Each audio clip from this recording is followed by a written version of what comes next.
যখন ঘর পুড়াই দিচ্ছে তখন তো একটা কাপড়ও ছিল না আমার মায়ের বা আমার বাবার, ওই এক কাপড়েই বের হয়েছে। যখন ওইটা হয় আমার আমার বাড়ির সামনেই বাড়ি হচ্ছে সভাপতি মহোদয়, ওনার বাড়ি প্রথমে ভেঙে ফেলে এবং ওনার গাড়িতে আগুন দিয়ে যায়। তো তারপরে আমাদের বাসায় প্রথম চান্সে কেউ কিছু বলেনি, দ্বিতীয় চান্সে আবার একদল এসেছে, তারা কয়েকটা ইট পাটকেল মেরেছে। তৃতীয় দফায় আর একটা গ্রুপ এসেছে, তারা বাসায় ঢুকে এরকম কিছু লাঠি দিয়ে বাড়ি টাড়ি দিয়ে ভেঙে চুরে গেছে।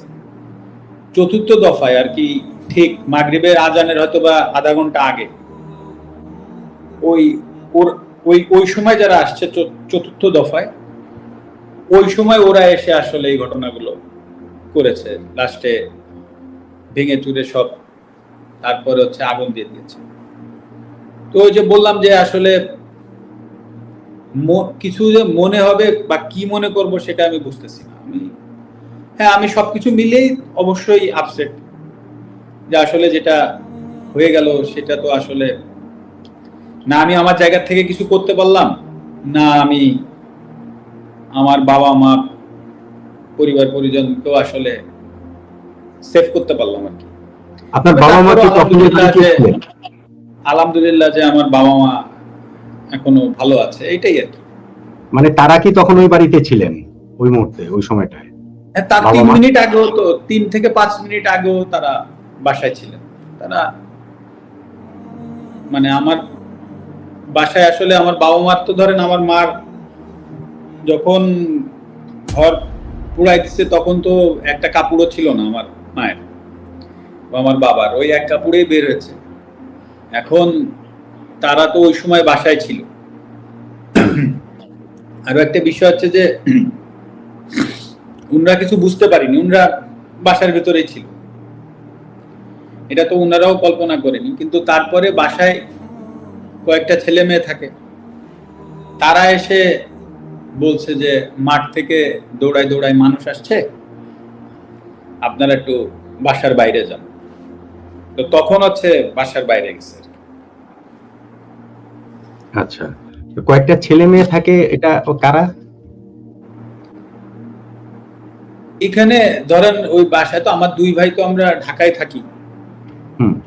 তো ওই বাসায় অনেকেই জানে, হয়তো বা অনেকেই জানে, আপনাদের প্রেসের অনেকেও গিয়েছে, দেখেছে যে ওইখানে বেশ কয়েকটা এতিম ছেলে মেয়েরা থাকে।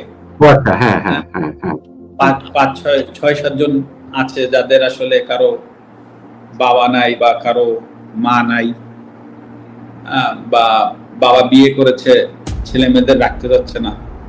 তো আমার মা করতো কি, ওই ছেলে মেয়েদেরকে এনে বাসায় রাখতো এবং পড়ালেখা করাইতো। তো ওই ছেলে মেয়েগুলো এখন আসলে ইনসিকিউর হয়ে গেল। এখন তো ধরেন বাসায় তো এখন কেউ থাকার সুযোগ নাই, সেখানে ওদেরকেও বা আসলে কিভাবে রাখবো বা কি করবো, এখন কিছু না কিছু করতে হবে। এখন দেখি, তো ওরাই আসলে তো আমার বাবা মাকে দেখেই রাখতো, ওরাই আমার বাবা মাকে টেনে ঘর থেকে বের করে নিছে। মানে হুট করেই মানুষ এটা করে ফেলেছে, আমার কাছে মনে হয় না। কারণ ক্ষোভ হওয়ার মতো কোনো কাজ আমি করি নাই, সুতরাং আমার কাছে এটা মনেই হয় না যে কোনো ক্ষোভ থেকে করেছে। আবার থাকতেও পারে, বাট আমার কাছে মনে হয় না। আর আমি যে বাড়িটা নড়াইলে আমার মাকে করে দিয়েছিলাম, যেটা বলছি বারবার, 15 সালে, তো ধরেন সেই বাড়িটা তো এখন আর নাই, এখন তো ভেঙে চুরে শেষ করে দিয়েছে।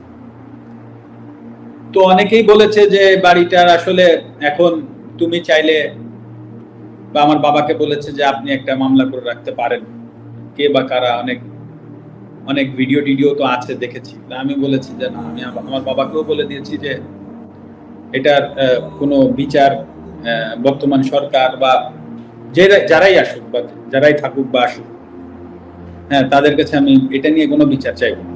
কারণ এটা আমার কাছে মনে হচ্ছে যে আসলে এই বাড়িটা তো আসলে যশোর থেকে এসে বা খুলনা থেকে এসে বা ঢাকা থেকে যে কেউ ভাঙেনি। হ্যাঁ, নড়াইলের মানুষ কোনো না কোনো জায়গার থেকে উঠে এসে ভাঙছে। তো আসলে আমি নড়াইলের মানুষের বিরুদ্ধে আর বিচার চাইবো না। তো এই বাড়িটি আপনি কবে তৈরি করেছিলেন? এই বাড়ি তৈরি করেছিলাম ভাই 2014 সালের মাঝামাঝি বা শেষের দিকে, 2015 যে হয়তো বা কাজ শেষ হয় আর কি, এটা শেষ হয় আচ্ছা 2014-15 সালে, 2014-15 সালে। আচ্ছা আচ্ছা কোনো আমার যা অ্যাসেট আছে বা ছিল বা আছে এখনো পর্যন্ত, আমার কোনো অ্যাসেটই সেটা 2018 সালের পরে না। আমার নড়াইলের বাড়িও 2014-15 সালে করা। আমার পূর্বাচলের যে জায়গাটা সেটা আমাদের সব প্লেয়াররাই পেয়েছিলাম। তখন হাবিবুল বাশার সুমন ভাই ক্যাপ্টেন ছিল, আপনার মনে আছে কিনা, 2006-5 সালে অস্ট্রেলিয়াকে হারাইলাম আমরা। অস্ট্রেলিয়া, হ্যাঁ।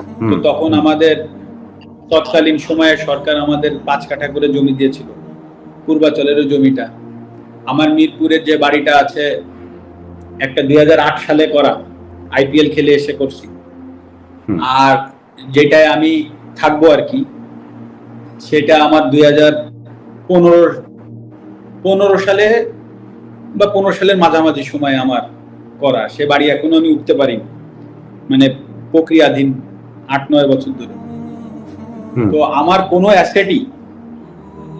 অ্যাসেটই বা কোনো কিছুই আমার মানে 2018 সালের পরে আমার কোনো কিছু নেই। আর একটা বিষয় হচ্ছে যে ধরেন আমার নড়াইলের বাড়িটা যেটা আপনারা বললাম 2014-15 বা ওই 15 সালের শেষ দিকে আমার বাড়িটা হয়তো বা শেষ হয়েছে কাজ। তখন তো আমার এন্ডোর্সমেন্ট ছিল অনেকগুলো এন্ডোর্সমেন্ট ছিল, একটা দুইটা না, প্রায় 20টার উপর এন্ডোর্সমেন্ট ছিল। এরপরে আমি জাতীয় দলে খেলেছি, সবকিছু আমি তো খেলাধুলা করে যা কিছু করেছি তা আমি ওই সময় করেছি। আর আমি যে বাড়িটা নড়াইলে আমার মাকে করে দিয়েছিলাম যেটা বলছি বারবার 15 সালে, তো ধরেন সেই বাড়িটা তো এখন আর নাই, এখন তো ভেঙে চুরে শেষ করে দিয়েছে। তো অনেকেই বলেছে যে বাড়িটার আসলে এখন তুমি চাইলে, বা আমার বাবাকে বলেছে যে আপনি একটা মামলা করে রাখতে পারেন, কে বা কারা, অনেক ভিডিও তো আছে দেখেছি। আমি বলেছি যে না, আমি আমার বাবাকেও বলে দিয়েছি যে এটার কোনো বিচার বর্তমান সরকার বা যারাই আসুক বা যারাই থাকুক বা আসুক, হ্যাঁ, তাদের কাছে আমি এটা নিয়ে কোনো বিচার চাইব না। কারণ এটা আমার কাছে মনে হয়েছে যে আসলে এই বাড়িটা তো আসলে যশোর থেকে এসে বা খুলনা থেকে এসে বা ঢাকা থেকে যে কেউ ভাঙেনি। হ্যাঁ, নড়াইলের মানুষ কোনো না কোনো জায়গা থেকে উঠে এসে ভাঙছে। তো আসলে আমি নড়াইলের মানুষের বিরুদ্ধে আর বিচার চাইবো না। তো যেটা হয়ে গেছে ওটা আমি একসেপ্ট করে নিচ্ছি। হয়তো বা আমার কাছে আমি এভাবে একসেপ্ট করে নিচ্ছি যে হয়তো বা আমার কোনো ভুল ছিল, আমি কোনো ভুল করেছি, হয়তো বা তার জন্য ওনারা হয়তো বা এসে ওটা করেছে। তো আমার মনে যদি বিন্দুমাত্র কষ্ট এখন আর নাই, আমি মানে কষ্ট নাই এই কথাটা ভুল, মানে কারো প্রতি রাগ ক্ষোভ এগুলো কিছুই নাই। তো আমিও আশা করব নড়াইলবাসীর প্রতি যে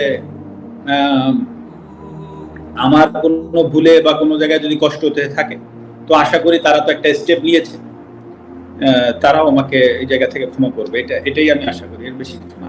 কিন্তু আমি কখনো এই বাড়ি নিয়ে আসলে সালিশ বিচার এগুলো চাইবো না।